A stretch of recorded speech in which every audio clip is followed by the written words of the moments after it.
Fly Nubian Money, where we help you master your mindset and maximize your money.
Get me up in the morning. Good morning. Happy Monday, everyone.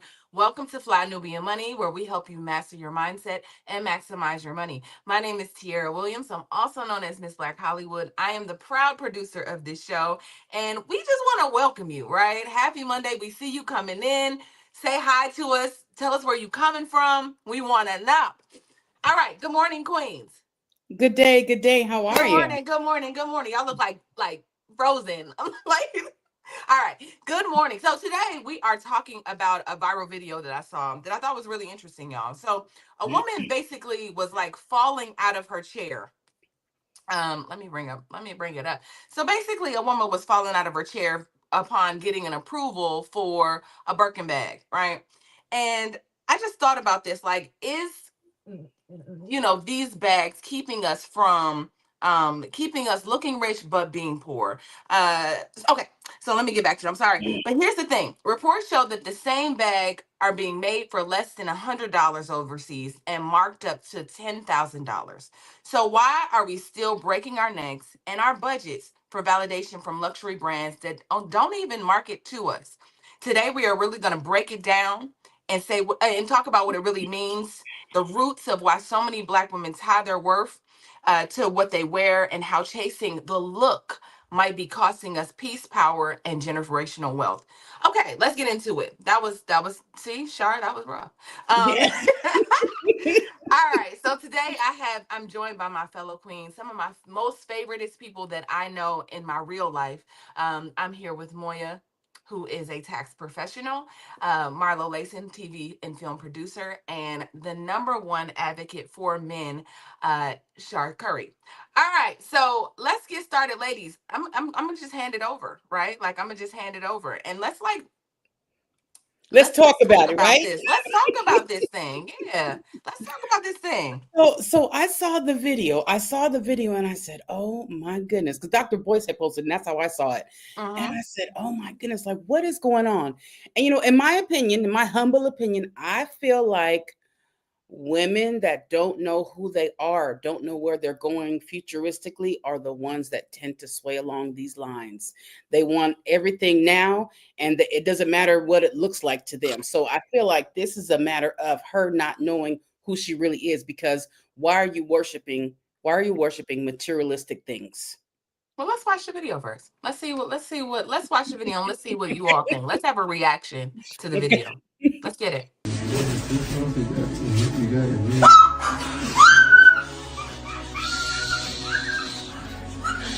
You don't know what it is. You don't know. No, you haven't got anything yet. The credit card hasn't been put inside. I know. Wait. Okay? Oh my god. Are you serious?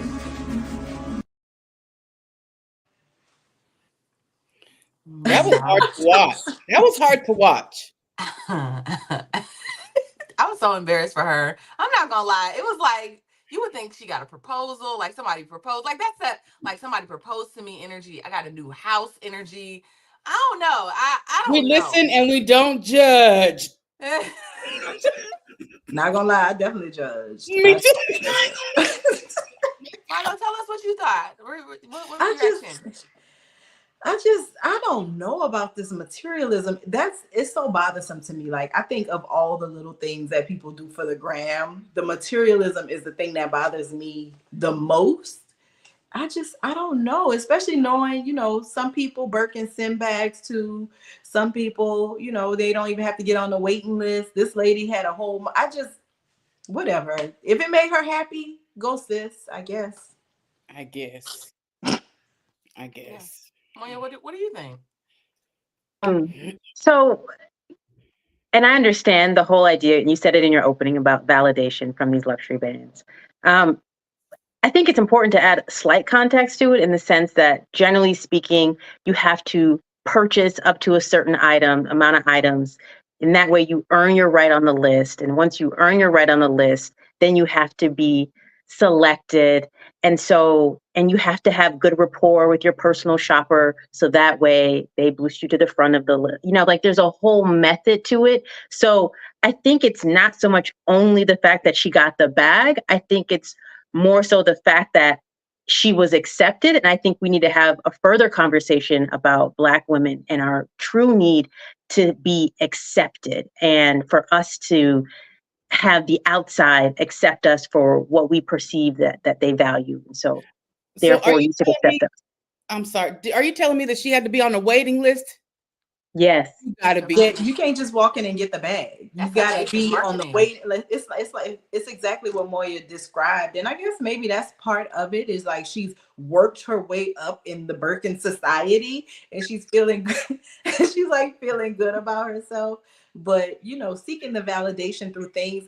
Maybe it's the Katrina in me. Maybe it's having gone through a natural disaster, having lost the material things that I know.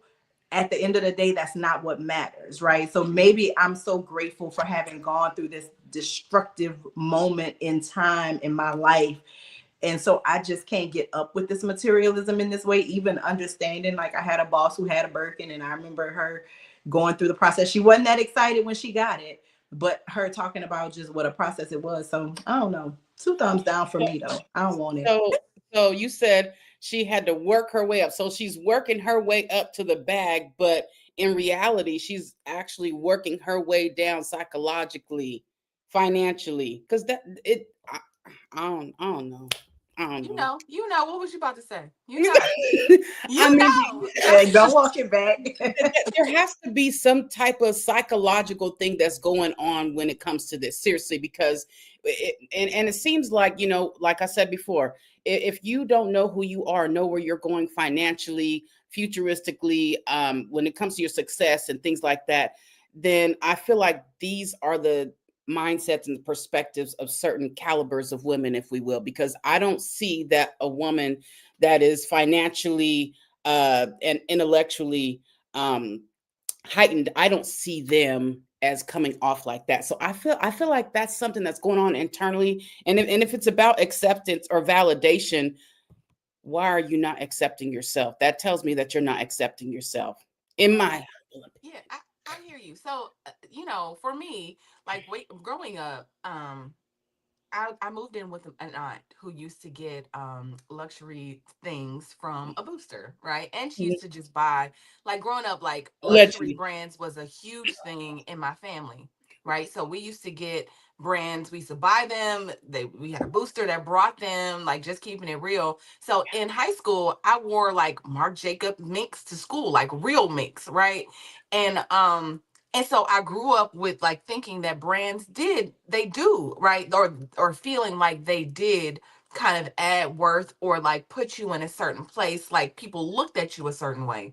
So I definitely went through the whole thing. Listen, I took a loan out for Sally Mae, right? I had a full ride to college and I took my money from Sally Mae and I bought luxury things. Like I wore Gucci heels to class. I had a little Gucci purse. I had Manolo Blahniks. Like I just thought that was, and I felt important when I was walking and people looked and they was like, dang. I mean, I always got compliments. I mean, Rockaware, like I wore all the things, right? And people really used to be like, damn, you could dress, man. Like, dang. And I guess in that moment, as an 18, 19-year-old, I felt like it was good.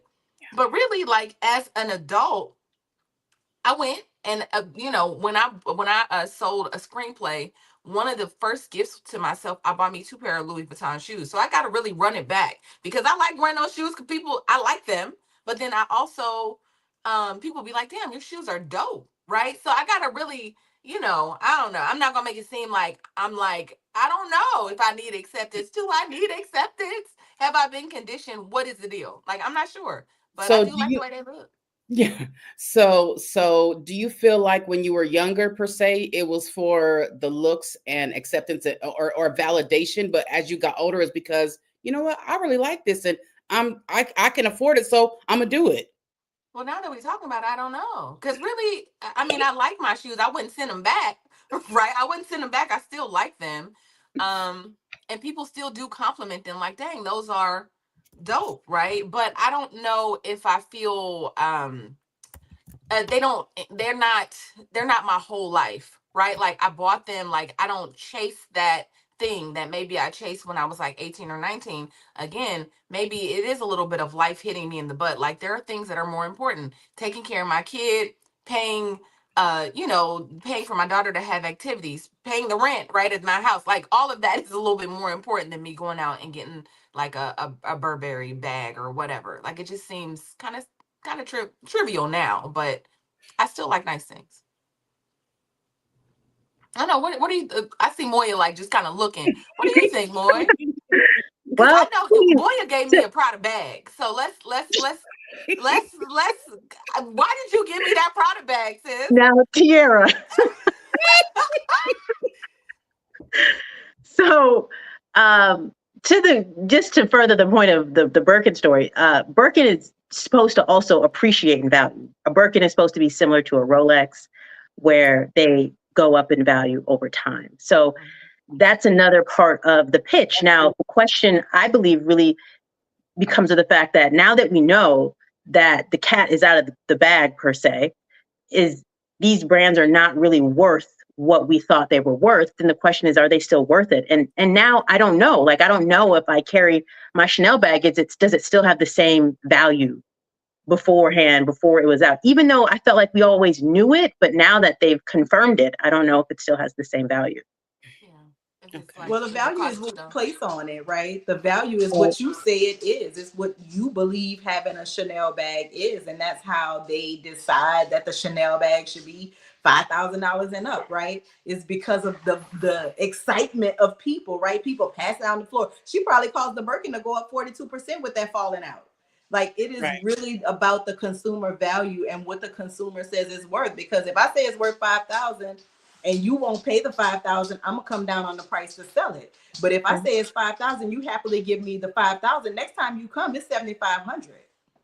Okay, so I want to know what the audience thinks about this. I want to know what the chat thinks about this. Go ahead and weigh in. Do you buy luxury brands? And what does it make you feel? Does it make you feel more? Does it give you a certain value? Do you think it places value on who you are as going out into the world? Is it about presentation?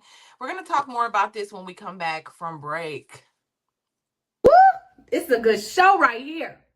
But I'm biased. If you are just tuning in, you are watching Fly Nubian Money, where we help you master your mindset and maximize your money. My name is Tiara Williams. I'm also known as Miss Black Hollywood, and I'm the proud producer of this show because it is lit. If you want to receive notifications for when we go live Monday through Friday, 1 to 2 p.m. Eastern Standard Time. All you have to do is text the word Queens to 87948. That's Queens to 87948. That's QUEENS to 87948. Also, if you want to grow your money and not blow your money, all you have to do is go to flynubianmoney.com. There's all kinds of resources, there's courses, there's free giveaways. There's just no reason to be broke in 2025. All you have to do is go to flynubianmoney.com. Obviously, you don't want to be entertained here. You want to know enough to grow. Wait, I need to put that on a shirt. You got to know to grow. Got to know to grow. So know and grow with flynubianmoney.com. All right. So know and grow, y'all. Make sure you go to flynubianmoney.com. Let's go to some of these comments, Shar. Yeah. That's why we got to be careful of whom which we marry, because those individuals just may be already. I don't know what he's talking about. Okay. All right. I remember wanting to buy my first pair of jeans, $185 in LA. And I said, no way.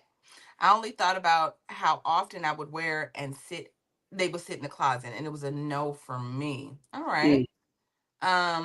Robert says he had an argument with a Black woman the other day. Well, that happens.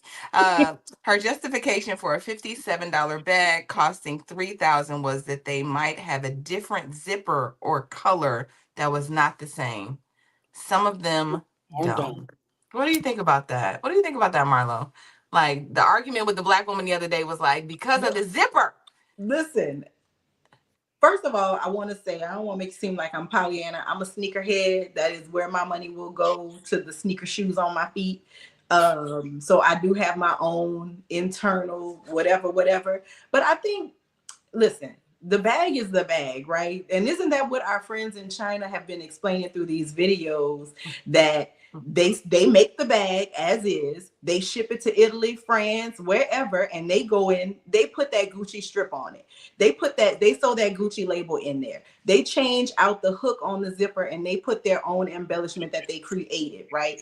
That does not, none of what they said changes because the Gucci tag got sewn in there. And I think we've always known that. We've always known how much it costs to make Nike shoes, right? We've always known that these things are prefabbed really cheaply, and then they got a markup. We didn't know it was, in some cases, a 10,000% markup, but we knew that there was a markup involved. So I think, if you like it, if it makes you feel good, go. I'm a fabric girly. If I touch the fabric and it makes me feel some type of way, I don't know who it is. I just get to the register. I be like, oh shit, this is okay fabric. You better put a smile on my face. But yeah, I don't really care about the label, but I do care about textures and fabrics and stuff like that. Whatever makes y'all feel happy, do it. Don't sell your house to get the bag. That's backwards chasing. Don't do that. Yeah. You know what? As a matter of fact, let's go ahead and throw it to that video. I want to watch that because, you gave us a little taste, but let's watch it. Why do you think us as Black people are so obsessed with, the brands we were talking about earlier, your Christian Dior's, your Balenciagas? Why do you think that is? I think, growing up, you'd see quite a lot. There was a huge movement of amapansula when we used to wear, not me, my elderly, they used to wear Ducks of London. It was high fashion then. And there was a huge movement to Yaboswenka. And those things, they played a major role in people's minds to say, if I wear a particular brand, I belong to a particular class, a group of people. And also as Black people, we want to show off a lot. But you ask a person, do you have a passport? They're like, no, what am I going to do with a passport? But this person is wearing a DNG or even Prada, Dariana, and whatever. I'm like, what country have you traveled to? I have not left the country. It's a township thing. And not only here, guys, I'm telling you, even in the US, it's the same story. Americans are some very lazy people to travel. But anyway, bring it back to your questions that we want to be affirmed and confirmed that we've made it in life. That's why we have to be seen wearing a particular brand. And those things have made us to live in poverty more than any other race under the sun.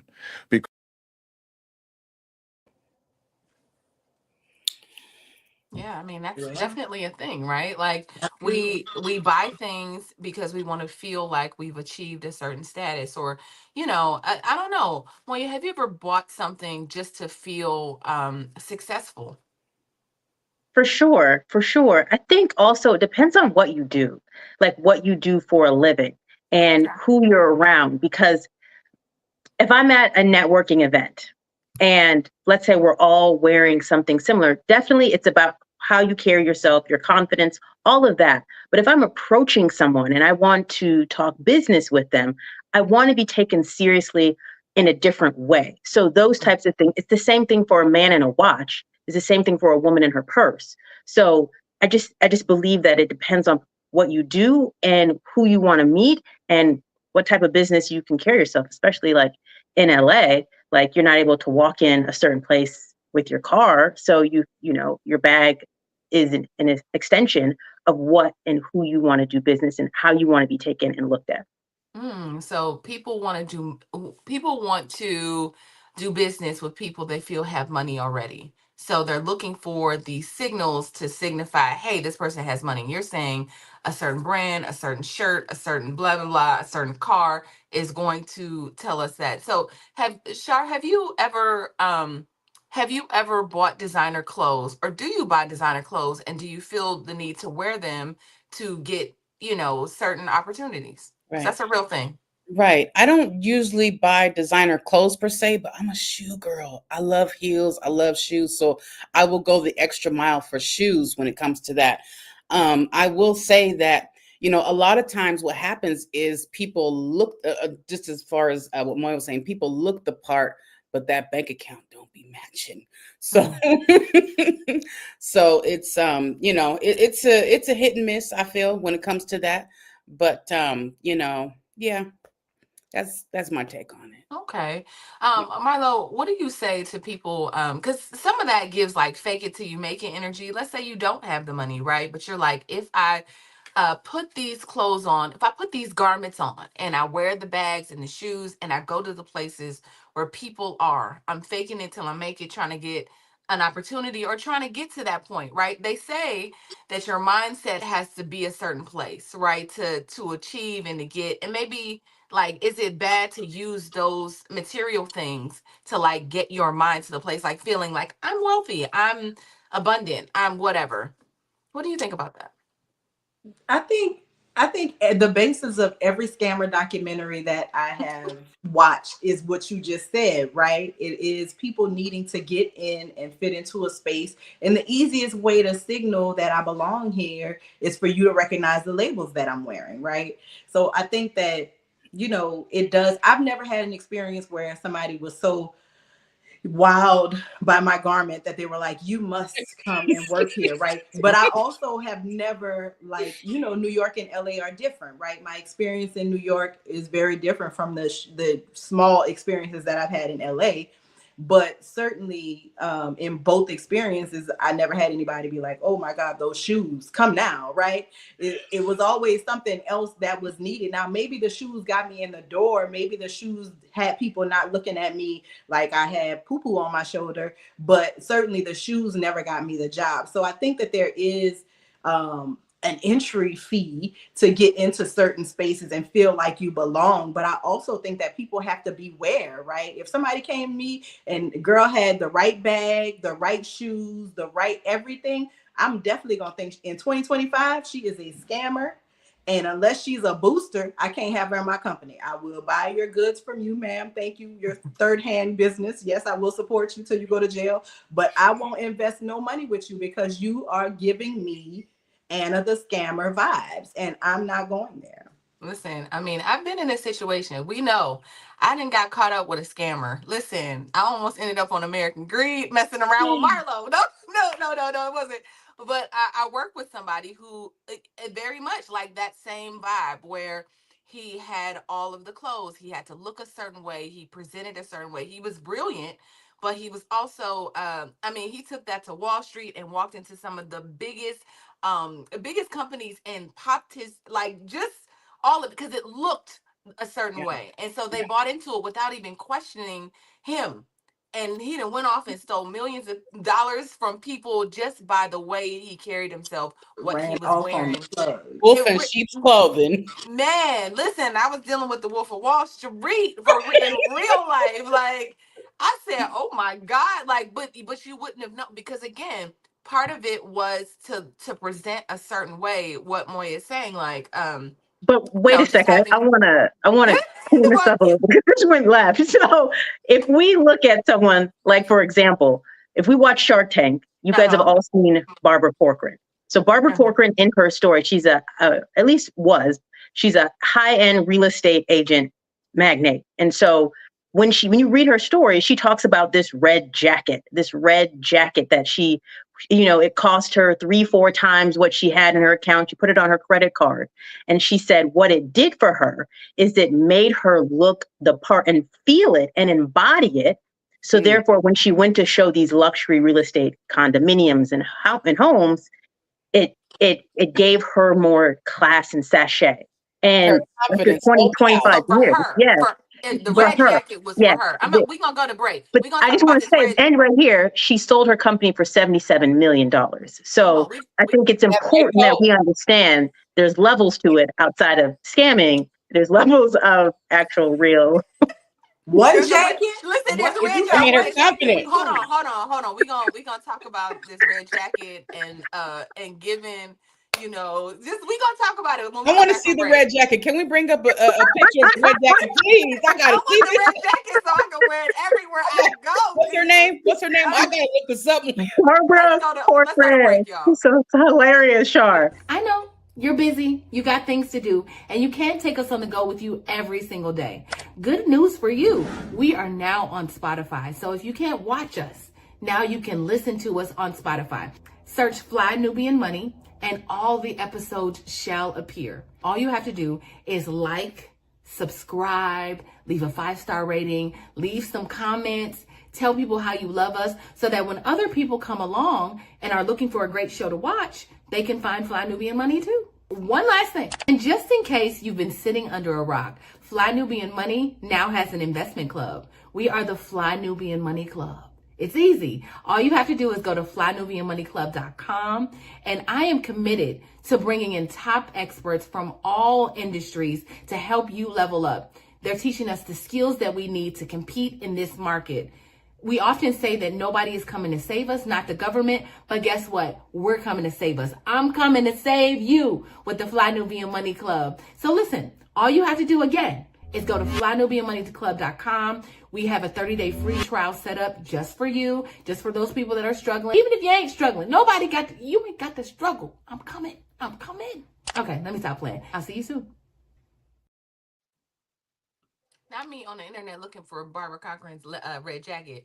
If it's the red jacket I saw, that is not what landed the deals. Yeah, the red jacket gave her power. I think that's what Moya is saying. She's saying that it's about it's not about the jacket, it's about what's inside and what it makes you feel. So it gives people some self-esteem. But here's the thing, like, is that what you need to do? Is it these luxury brands that we're taking in to make us feel a certain way, to go out into the world and present a certain way? So Shar, I'm gonna ask you this. So does it take all of that? Like, does it take us going and buying these luxury things for us to feel like we have the validation on the inside? Everyone's different. Everyone's different. So I feel like it depends on your mindset and perspective. I use those words often because everyone is different individually. So all of us have a different caliber of mindset, different caliber of perspective, different caliber of how we present and look at ourselves, right? Is this her right here? Yeah, Barbara Cochran, yeah. That's her? That's probably, is that Barbara? It looked like her. That looked like her, but that's not the jacket. But that's not the jacket. Yeah, because it's an old jacket from like the 80s. Like there's a picture where she's like in between these two doors. It was definitely $3 billion Barbara. I saw So, I feel like it depends on the caliber of person and their mindset and perspective. And I don't, and this goes back to, and we talked about before the commercial, we talked about fake it till you make it. I feel like when we know ourselves, when we know our true selves, and we show up as that true self, we do not care. It's not that we don't care, but it's like we don't worry so much about what other people think of us. So that being said, as my brother would say, I feel like it depends on the person. I don't feel like we need to fake it till we make it. I feel like that's a person that still needs to learn who they are and how they want to be presented. Okay. Listen, I want to watch this other video. We didn't actually get to see. We went straight to him talking about what they're doing overseas and relating it to us. So let's watch the Chinese factory video. Gwendolyn. Recently, Chinese manufacturers have begun identifying themselves as the real creators of luxury goods. In viral videos on social media, factory owners reveal the truth. They've been making bags, shoes, and clothes for the world's biggest brands for years, silently. But here's the twist. Many of these products are made in China, then quietly shipped to Italy, France, or Spain for one final step. Either attaching a logo, adding a label, or boxing the item. That simple detour legally earns them a Made in Italy tag and justifies a markup of thousands of dollars. Okay, so now that we know, right? It's important to just see like it's already in you, regardless of what we see now that like listen, they're making these $2 bags in China. They're taking them to Italy or wherever, or all the other places. Turkey, I know is big.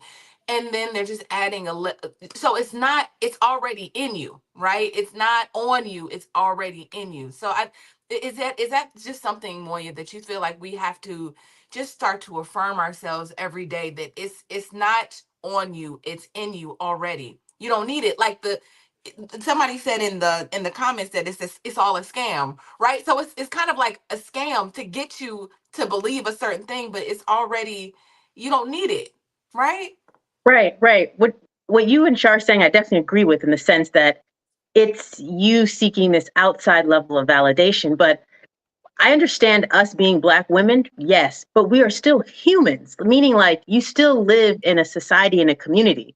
Like Bezos buying the largest yacht, he's there to flex on everybody to say, y'all ain't got it like me. Like, I just think that no matter what group you are in, the group that you are in, somebody wants to say, I am the highest within my group. And so that's just one of the ways to do it. Whether that's I got the newest sneakers on, like you don't got these are the ultra exclusives. I think it's whatever. And in our case, as Black women, usually it's in our luxury items. And let's be realistic. Most times, well, a lot of times, I will say that the more money we make, the more money we will spend. So the offset financially just doesn't. The math does not math, right? But Elaine said in the chat, she said, when in Black environments, I am concerned about how I look. Can we talk about the pressure that some of us feel when we are in the presence of our own people and how inadequate we may feel or how much anxiety it may bring on because we feel like our counterparts are judging us? Can we talk about that? I think that's the reason why I went to college and looked around and was like, oh my God. Like people are dressed a certain way. They are wearing high heels and designer this and logo that. And it gave me a perspective. I mean, we were coming out of the 90s when we were just wearing, we were still wearing like oversized Tommy Hilfiger shirts and all of these things. Like we were still cute, but it was just like another level of like, oh, this is what it takes to be an adult. Or like, this is what Black women are doing. This is, and I felt like I took my cue from that as a woman. Like, this is what you have to look like. This is what it has to feel like. And they were fly as ever. You know what I'm saying? So I can't even say, I was like, oh, this is what fly means. You go to a historically Black college and everybody is fly, period. And so I just took that cue and was like, that's what you need. That's what needs to be done. Anybody else, Moya? What about you? So I agree. Like, to give a little context to what Kira was saying earlier, so we all grew up in the same neighborhood, kind of. But Tierra's high school, we all thought of it as like, oh my God, that school, you have to wear designers every day. Like we were like, and she went to, there were more Black people at her school than there were at my school. So it was one of those things that it's a real thing that we always felt intimidated whenever we had to play them in basketball. Cause we're like, we got to look extra cute tonight because we're going to play North, right? It was like a really, really big deal. So yes, that's a very, very real thing, I think. Yeah. I think it's so funny to me because my dad was in the military, so we were always on bases. I moved back to New Orleans in 90 and immediately was met with labels. Like, what label you wearing, right? You had to be dressed, right? We have a thing called second lines if you're from New Orleans or if you've been there. We are literally walking up and down raggedy streets following music, and everybody is dressed to the nines. Okay, Yeah. I'm talking about nines from the front to the back. You can't find a 6 in the mix. Yeah. It's not there. Don't look for it, right? And I think that it is so much pressure, right? I spent so much, when I think about all the time that I spent on how I'm going to look to go out, how I'm going to look for the second line, how I'm going to look going to the Mardi Gras parade where you got to protect your neck because the beads might hurt you. Like, it is really crazy going into Black spaces. The barbecue, the wedding, it's always a big time affair, which is why the guy that we were listening to, the African guy, is talking about the shanty towns and how people are dressing in the shanties. It makes total sense. I mean, I guess that's really our cousins, because why are we all doing the same thing? It has to be something in us genetically that's just, because even I watch the African movies like on Tubi, the Nollywood movies, it is all about opulence. It is all about looking good. It is all about how you present yourself. So it does make me wonder, like, who are we as people, that this is so crucial to who we are that it gives me anxiety when I think about going home. I gotta put them clothes on, honey, around them white folks.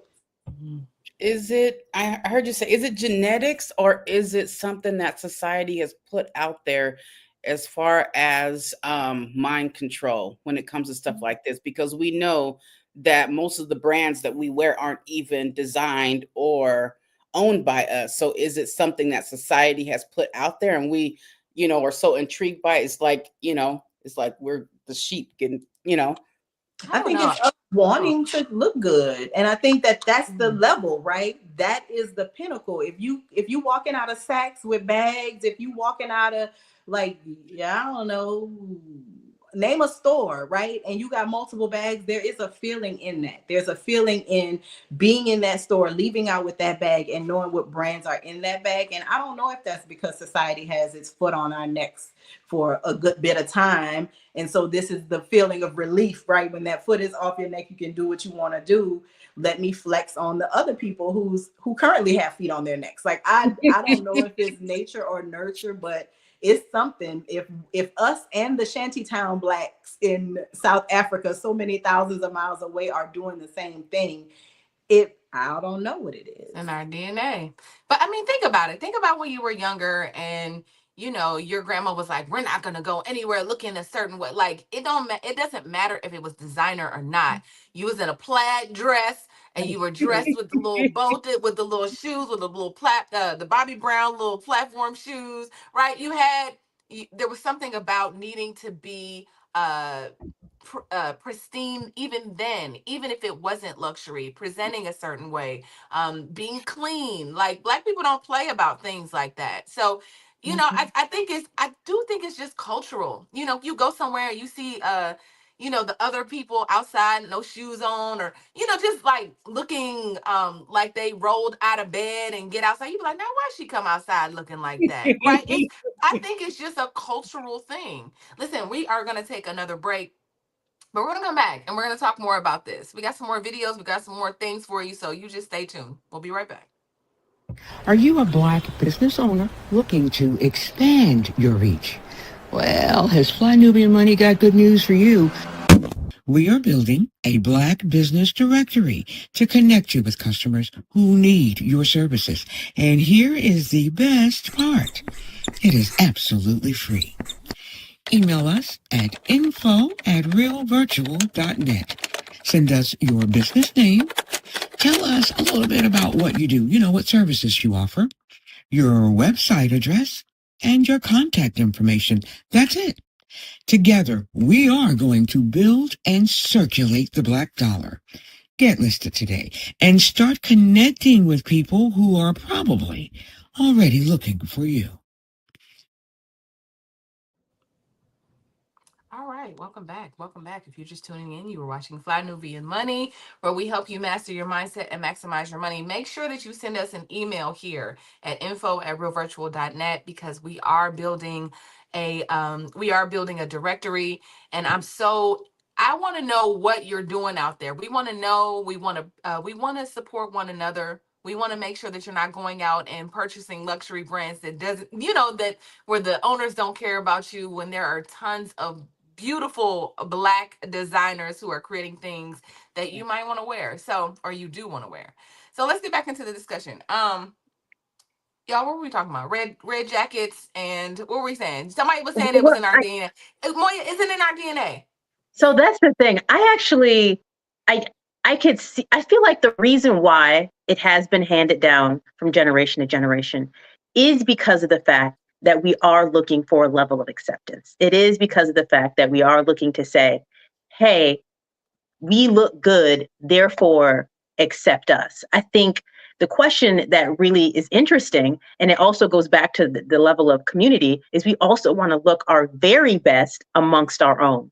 And so when Elaine brought up the question of the pressure to look nice in Black spaces, and I think that pressure to some extent is also depending upon where you are in a corporate setting, how much you want to be promoted and elevated, how you look, your desire to blend in is very, very strong. Okay. I love that. I mean, we're all pressured. I was just talking to my daughter not too long ago about just peer pressure. They're doing all these challenges online, and she was like, there's a bucket challenge where I dump cold water on my head. And I was like, why would you want to do that? She was like, because my friend nominated me. And then like 5 people nominate each other. So I'm just saying, like, we look to the left or right and do ridiculous things for acceptance, and not at this point. I just think you can look to social media and scroll and be like, I don't know how many fan and boots on the ground videos there are, but it's like, it's, we just want to be like each other for some odd reason. I don't know if the internet did that to us, where it's like we're looking to see what's cool and what's new and what's in, and that's where we take our cue for like how to be accepted in that environment. I don't know, Marlo, what do you think about that? Like, how do we get out of that? I don't know either, but I have a monkey wrench that I want to throw in, right? Okay. So we know that Master P put out a luxury line, what he was calling a luxury line, Maniati or something like that. Yeah. And nobody ever bought it, right? He was talking about it was Italian leather. It was just like Gucci. It was but Master P couldn't sell it. So my question is, did Master P struggle to sell it because we don't think of him as a fashionista, right? Do we not think of Master P as like a fashion person who we buy luxury shoes from? Or did we not buy it because he doesn't have the generational Gucci story behind his brand, right? So will we shun Black luxury that is similar quality? According to him, I never touched the Maniani, so I don't know.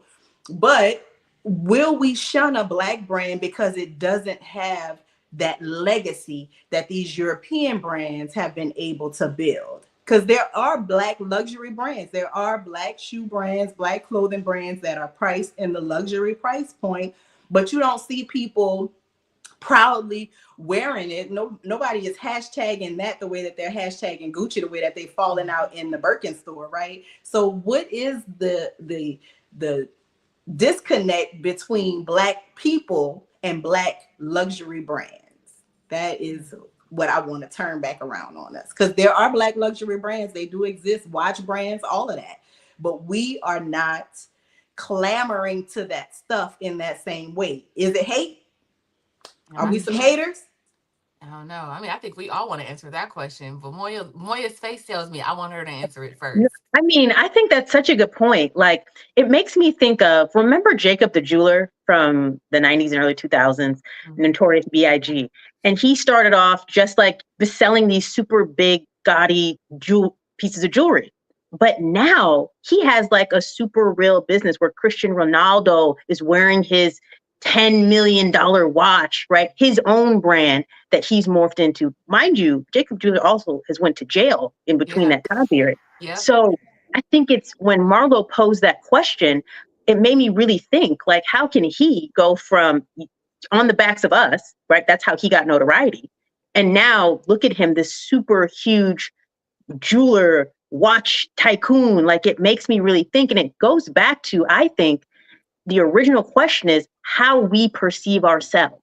When we look in the mirror, do we look at ourselves and say, I am a luxury designer? Or are we always out here begging? Because Lamborghini's not begging. You know, Gucci's, I mean, up until recently, they've got themselves in hot water. But for the most part, these luxury brands don't go around begging.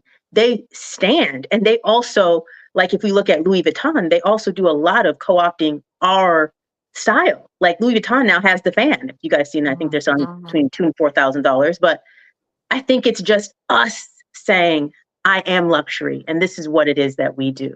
You know, I think that's what it is. I think that's what it takes. I think it's storytelling. I think it's really good storytelling.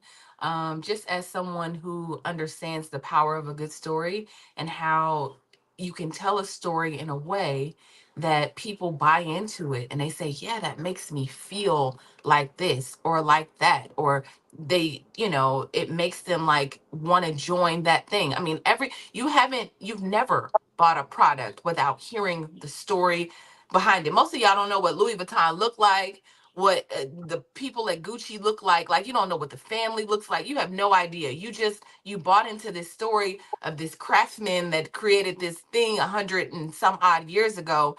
And, I don't even know if you know the story, but they took the brand and they just they curated that story in a way that makes you fall in line with the way it's supposed to make you feel, the way the class elevation it's supposed to give you, the people look at you and they associate you a certain way, or you feel a certain way, Red Jacket, right? It gives you that. I think if Master P would have figured out how to do that, and also plus time, right? Created a story that fits plus time. You need I'm not saying you need 100 years, but if he just stopped, you're right, stopped doing everything and or detached himself from it, and just had people put it in the right hands with the right people and told the right stories, it might have went. Yeah. Well, that's contrary to what brands think, because brands think that a celebrity face sells it, right? So it's just curious to me, because I saw a guy who makes watches and he was talking about how people were telling him he's like kind of too high-minded because his watches were in Neiman Marcus. And he was like, so people were like giving him feedback, like, oh, nobody never gonna buy that watch. You in Neiman Marcus, you need to come down. First of all, you never tell Gucci they need to come down. You never tell Chanel they need to come down. So I hate that language to Black creators, is that your price is too high, right? But then, he was saying that he ain't even clocking who buying the watches, but he had his biggest sales month after whatever was going on in the comment section with the people. So somebody went out, or somebody saw his watch and thought in a line of watches it was the dopest watch for them and they wanted it. So it's just always curious to me, like, is there an elevation? Is this because these European brands, does it make you elevated? Because I see some African designers, and I don't know, I can't say their name, I can't remember their name, but they got some fly clothes coming out of the continent, super fly designers. And it's just like, is it because of because we have all subscribed to European standards of beauty, European standards of luxury, European standards of fashion? Is that why we look at them as kind of the gold standard, when in reality it's Chinese designers? It ain't even luxury. It ain't even European luxury. It's Chinese luxury. I love that. I want to dive into that more. I'm gonna go to commercial, but that's such a good question. What do you guys think? Have we bought Europeans? I mean, I don't know how we couldn't, right? Like, that's it, right? Like, we live in America, based on what, right? If you think about African anything, you're thinking Black Africans aren't progressive. They live in huts, in the forest, in the tent. Like, there's a story told to us about Africa, so we can't even really engage with our African roots because we're sold these European things. So let's go to break and we'll come back and talk about it. Welcome to the 4th annual Black Power Business Conference. Yay! I'm Dr. Lene Javette, and I created this space because I know what it feels like to be a Black woman building something powerful, but doing it without support, without strategy, and without rest. This space was created just for us. It's a space where we talk real, we grow big, and build businesses that aren't just profitable but sustainable. This isn't just any conference, no. It's a movement. It's for Black entrepreneurs who are done doing it alone and ready to scale with strategy. I want you in the room. Whether it's your first time or your fourth time, welcome home. This is your space to be poured into, to grow, and to move with power. So grab your seat, bring your brilliance, and bring your bestie. And let's build something that lasts together. Ooh, there's a pretty young tender thing right down there to the left at the bottom in the corner. Y'all, it's me. I'm so excited to be on the Power Conference lineup I am hosting this weekend. If you don't know Dr. Lene Javette, she is our brand your brilliant strategist and monetization coach here on Fly Nubian Money. She is my sister, my friend, and she has this conference. And we're asking, can you put the flyer up, Lynn? It's this weekend. You can go to Power. Do you got it? Do we have it? Do I gotta find it? All right. Because I don't know the I think it's let's see. Powerconference.com. I'm sorry, y'all. I want to make sure I have the banner here because it's down here somewhere. But we're gonna have a great time this weekend, and we want to make sure that you come out and learn from all of these brilliant women. Constance Carter is gonna be there. It's just gonna be live, right? I can't wait to learn from all of these amazing women. This is a secret, y'all. I'm gonna tell y'all a secret. I love to learn from Black women. That's why I created this space. Like, that's why I created Fly Nubian Money Club. And I'm always kind of showing up in these spaces because Black people are just lit. But Black women is like the chef's kiss. They just know everything. I can call any of the ladies on this panel even and ask questions, and they just know what to do. And I love that about anything. And so make sure that you go to blackpower.com and get your tickets. So I'm gonna leave that up for a little bit, just to make sure y'all go.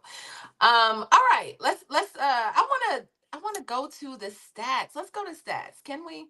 I know we have some stats on this. All right, here we go. Here we go. Luxury product markup production costs. Hermes Birkin bags, which started at over $10,000, are handcrafted with a saddle stitching by artisans trained for years. Despite their high price, even wealthy clients may wait years to purchase due to limited supply. An investigation revealed that Dior handbags sold for approximately $2,800 were produced for as little as $57 in Italian factories under unethical labor conditions. Next slide, please. Spending growth. Black consumer spending on apparel and footwear is projected to grow by 6% annually, reaching $70 billion by 2030. $70 billion, y'all. Okay, Black brand loyalty. Black consumers are up to 2.3 times more likely than non-Black consumers to switch to Black-owned apparel for footwear brands, indicating a strong preference for brands that resonate culturally. All right. Black Americans are not just a market segment. They are cultural innovators, trendsetters, and key drivers of broader cultural change. All right. $2.1 trillion buying power as of 2024. Black Americans' buying power has grown 2.4 times since 2000, reaching $2.1 trillion. Y'all. Wow. Is that my last slide? Oh, it's not. All right, here we go. Actually, let me just can I just take it down for a second, and I will come back because I wanted to talk about a couple. I'm like, wait, okay, there's another one. I don't want to forget my question, but yo, this is we have all of this. I don't remember what it was, but if you took Black people's spending power, we would be the 8th richest country. Is that the 8th richest country? I think that was the stat. And knowing that we have all of this consumer buying power but don't have real wealth as of now in terms of as a community. Moya, what do you think we should do about that? Like, what's the answer to kind of turning that around where we're just not consuming and actually becoming producers and getting in? One of the things that I kind of have an issue with is that we're not able to use that money to get in on this international trade and have our own things. You know, we go to Mexicans for fruit. We go to, certain places for oil. We go to certain places for all these things, but we can't necessarily go to Black people for certain things. How do you, I just feel like it's in that $2.1 trillion. So how can we start to kind of flip what we are spending money on? Like, how do we change our mindsets? I think when we change our mindset, we change our goal. And I think when we change our perception of ourselves and to know that whatever it is that we want to accomplish, it's possible. And it just requires us to be aware. And I think it's also going to take for us to take a moment. I mean, we joked about it in terms of how we feel we show up in Black spaces, but I think it's going to take a moment for us to realize, us attempting to keep up with the people around us is not going to truly level us up. Us actually doing the financial work, whether that's buying the life insurance, buying, as Constance says, the living trust, looking into buying that second property for real estate or Airbnb option. Those are the things that are really going to progress us to where when we look around, we're not even in the same circle anymore. And then we have to have the conversation about why is it that we're okay with being in the same circle generationally. So I think it's just us taking a moment to say, I truly want something different, and us actively making the steps to get something different. I love that. Shar, what do you say? So when it comes to that, I feel like, and I agree with Moya wholeheartedly, I feel like so many times we have this scarcity mindset. A lot of us grew up, where we didn't have much, and so what happens is when we're adulting and we actually get something, we end up spending more than we should. And someone said, let's start investing it more. So instead of the bags or instead of the designer shoes, I'd rather have land. Honestly, I'd rather buy land. I'd rather invest in properties instead of doing that. So yeah. It's gonna take us to level up in mindset, but that's why we have us here, so that way we can be taught. Yeah, I love that. Where did Marlo go? Okay, hold on. On. Hey, I'm back. Hey. I don't know where you went. Can you hear me? I can hear you now. Okay, perfect. Marlo, how do you get around being influenced by walking out on Canal Street and seeing all the things like during a Bayou Classic or I mean, I know what that looks like. So I blame New Orleans, right? I blame New Orleans for the reason why I developed a taste for materialism, right? But you're right. Like, how do you keep up? Because it's fly and it's presented in a way that makes it look like, wow, like almost like looking at a music video or like a rapper, or you see Beyonce or whoever that's just like looking fly, looking good, doing their thing. You're like, I want to do that. I want to feel like that. How do you avoid being caught up in that type of trap? It's knowing who you are. And it's knowing that your worth is not in those things, right? Your worth is who you are, is what, how do people in the room react when you walk in, right? Is everybody like, oh, Lord, here she go, or is everybody like, hey, I'm so glad, I thought you weren't coming, right? Like that is where your value is. And I think it's just maturity. Like I said before, I would be lying if I said I didn't get caught up in every kind of used jeans and Guess and Jabot, and like everything had to be labeled or you were nothing, right? Yeah. In the projects, you at the Xavier Spring Fest, you at the Dillard basketball game, wherever you at, you had to be showing up in your best, right? Yeah. Not necessarily as your best, but in your best. Yeah. And I think it just came with maturity. I think it comes with maturity. I think it comes with a change in your value set, right? What is important, especially when I started raising kids, like, Lord, do I want my kids to be these little materialistic cretins? I do not. So I have to change who I am. I have to show them what is valuable and what loses value, right? What depreciates value and what appreciates value, and what is the difference in those things. And I think when you change that mindset, it gets a little bit easier to show up to Mardi Gras in something you already wore, right? It gets a little bit easier, right, to be at the concert, to go to Essence with something that you just didn't pop tags off, because all of that stuff, although it is not important at all, it is so important to that culture. So Yeah. it is maturity, it is growth, and it is understanding what and who you are before you leave out the door, before you put those clothes on, right? Those clothes should just enhance what's already there. They shouldn't create a new person. And I think it just comes with maturity and age. It did for me, I know. It's in you, it's not on you, y'all. It's in you, it's not on you. Can we play this last video? Because I like what this young lady has to say. I just want y'all to really been doing this deep dive, trying to examine our collective and me personally relationship to this idea of luxury. Watching this commercial for the real, whatever it's called, you know what I'm talking about, where it's like gently used or whatever luxury brands. It's like they were naming off all the brands, and I was just like, colonizers, blood money, blood diamonds. Like, not one of them Black owned, not one of them not connected to white supremacy.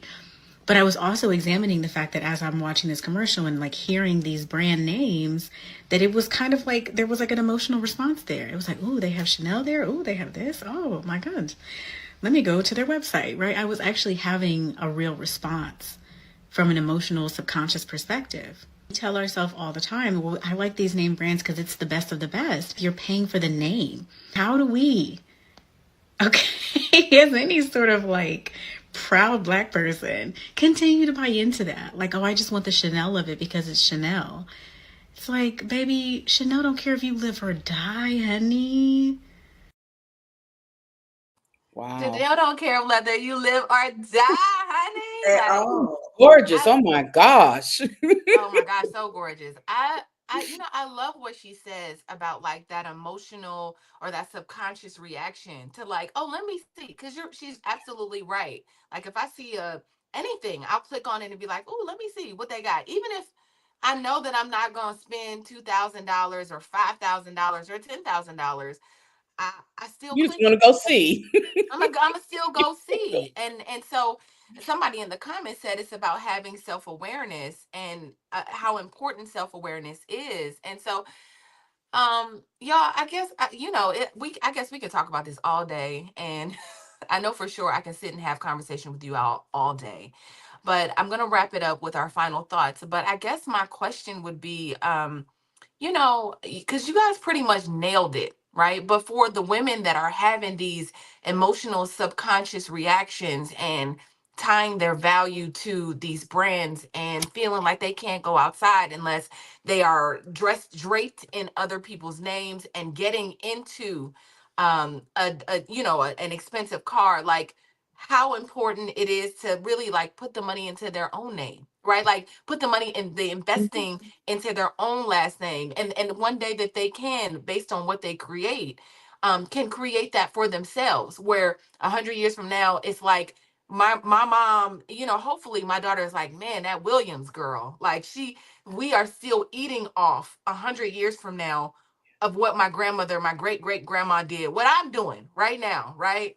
So I just having that awareness to know that you can kind of do the same thing in your family with your with the legacy that you leave.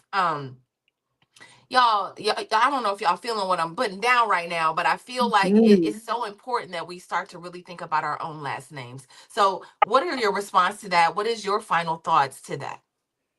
I'll start with you, Moya. Yes. So my final thoughts was wow, right? Like our putting money into our last name and understanding that we have value. And one of the things that works is, I think, a level of mirror work where you get in the mirror and you say positive affirmations. And you don't have to say positive affirmations in the sense of something that feels out of scope of what you feel in this moment, but an affirmation that allows you to know that each day you're getting better and better. Each day you are getting closer to what your goal is. And each day that knowing that your last name is going to mean something to the generation behind you. And so if you have any questions about taxes or funding for your child in terms of college scholarships, please reach out to me on Instagram at Moya.Business. So there's power in the tongue. And I love what you said about affirmations. Shar, what you say? Yes. So my final thoughts are support your people and promote yourself. So many times we can look to outside sources and support them, but so little times do we look to support to promote ourselves or to support someone, a family friend that has something that needs supported. So whether it's a book, whether it's a brand, support your people, share it, like it, comment, buy it. Don't ask for a discount. I like that Elaine said that. Stop asking for discounts, pay the full price, support your people, and also promote yourself. And I am Shar Curry, aka Says What She Wants, the #1 female advocate for men, also a sister to women. You can find me at Says What She Wants on all platforms. Says what she wants. And I want to just say that Shar is my newest friend. We're gonna be friends for a long time, but she's my newest friend. And every time she send me a message, she says what she says, right? And then after she says what she says, and let me know how I can support you. Let me know if you want me to send out a flyer or whatever. Make sure. And I go, I'm gonna get to it, sis. But almost like she be on me about supporting me. And I just want to say publicly that I appreciate that. But she does that. That's what she does. That's gonna be my friend for a long time. All right, Marlo, what you got to say, sis? So my final thought is things don't make you who you are. You are who you are, and then things enhance. I think somebody in the comments said that brands are accessories. So if you think of it as the brand is your accessory and not your personality, you won't be so caught up when you don't have access to the brand. You won't be so caught up when you don't have money for the brand and to keep your brand going. So you definitely just want to get to know yourself. I love what Moya said about mirror work. I always do mirror work. I'm always looking at myself, trying to figure out how can I show up better the next time that I show up.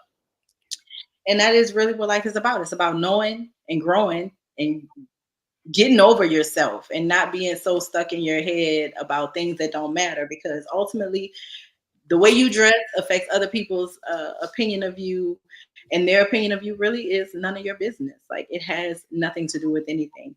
If you are looking for me, I'm Marlo Layson. I am a journalist and a producer, but I also am the founder of the McLeod Group, and we specialize in getting that SEO. We specialize in helping you become a brand name so that when people put some keywords in Google, they're going to come up with your brand. They're not just going to come up with Amazon or whoever your competition is. We're going to stack you up and make sure that your back end of your website is as fly and functional as the front end. So hit up the McLeodGroup.com if you are looking for that type of service. And that's it. I love y'all every day. And my prayer is that we all learn to love ourselves a little bit more. Yeah, I love that. I love that, love that, love that.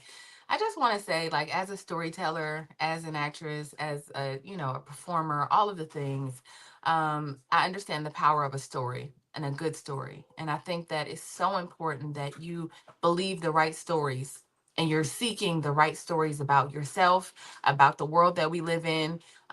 Just really, really evaluating what you believe, right? And who's telling you and how you are. I think that in America we've been told so many stories that we've fully embraced without questioning, and they're wrong. They're not right story. They're not good stories for us. They're not healthy stories for us. It's not. It's just not right. So as a storyteller, I would tell you to challenge and look around at the stories that you're consuming and what you're believing and what you are subscribing to. And so I love you. My name is Tiara Williams. I'm also known as Miss Black Hollywood. I'm at Miss Black Hollywood across all platforms. Listen, we have had a time. Y'all, I thank y'all so much for coming. I know that initially I was not supposed to be on today's show, but I'm so glad that I got a chance to spend time with you all in this space, because I think it's just important. I think it's important to have these rich conversations and really just start to think about, again, the way we're processing everything happening around us.